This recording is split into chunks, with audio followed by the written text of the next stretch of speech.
Alors le PDH ou Product Data Hub, c'est un reporting data avancé qu'on a imaginé chez Arcane. Il rassemble au même endroit les données relatives aux produits d'un retailer et puis surtout il permet de remettre au cœur de la stratégie marketing le produit.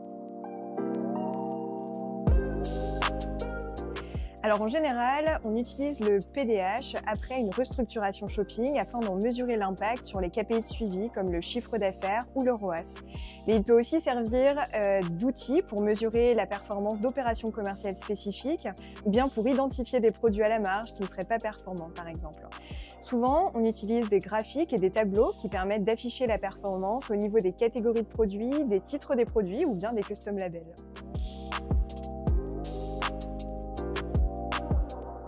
Alors jusqu'à présent, on a considéré que le PDH était un mix de données médias et analytics, mais en réalité, on peut aller beaucoup plus loin en intégrant toutes sortes de données supplémentaires pertinentes dans la mesure des produits.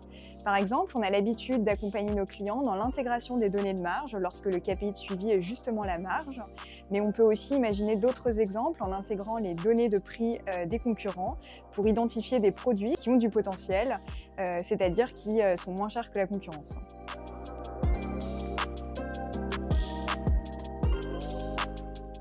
Alors maintenant qu'on a défini le PDH et qu'on sait comment il fonctionne, on peut se demander comment il sert l'activation média au quotidien. Avec le PDH, on dispose d'un suivi très fin de la performance sur le levier shopping. Ainsi, il est facile de mesurer le budget et de le piloter au quotidien.